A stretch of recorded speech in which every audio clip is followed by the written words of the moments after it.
நான் உனக்கு முன்பாக போய் கோணலானவைகளை செவ்வையாக்குவேன். சொல்லுங்க, எனக்கு முன்பாக போய் கோணலானவைகளை செவ்வையாக்குவார். நான் ஏற்படுத்தின எல்லா கோணலானவைகளையும் அவர் செவ்வைப்படுத்துவார். நான் ஏற்படுத்தின எல்லா சிக்கல்களையும் அவர் சரி செய்வார். நம்ம சில நேரங்களில் நம்ம அறிந்தோ அறியாமையோ நம்ம நிறைய நேரங்களில் நிறைய சூழ்நிலைகளை நம்ம மாட்டிருப்போம். நம்ம தெரியாது இதுலேருந்து நம்ம எப்படி வெளியே வர போகிறோம். நமக்கு எல்லாத்துக்கும் எல்லா கேள்விகளுக்கும் இருக்கிற ஒரே ஒரு சொல்யூஷன் வேர்ட் ஆஃப் காட், வார்த்தை தான். என் வாழ்க்கையில் என்னுடைய வாழ்க்கையில் எனக்குடைய எல்லா சிக்கல்களுக்கும் சரி செய்யக்கூடியதான ஒரே ஒரு மருந்து கர்த்தருடைய வார்த்தை தான். ஆண்டவர் சொல்றாரு, நான் உனக்கு முன்னாடி போய் கோணலானவைகளை செவ்வையாக்கும். அப்படி என்ன கோணலானவைகள் இருக்குது?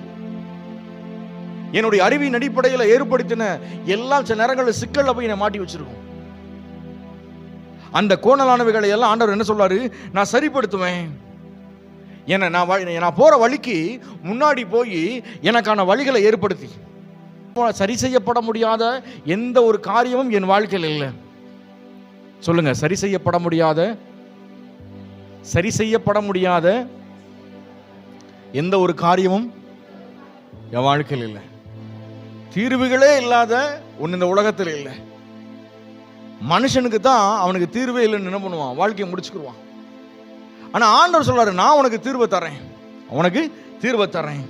நான் அவரை புரிஞ்சுக்கிற வரைக்கும் அவர் என்னை கைட் பண்ணுவார்.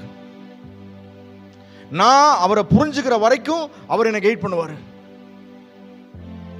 நான் அவரை வொர்ஷிப் பண்ற வரைக்கும் அவர் என்னை லீட் பண்ணுவார். நான் அவரை பின்னாடி ஃபாலோ பண்ணி வர தட்டியும் எனக்கு டீச் பண்ணிட்டே இருப்பாரு.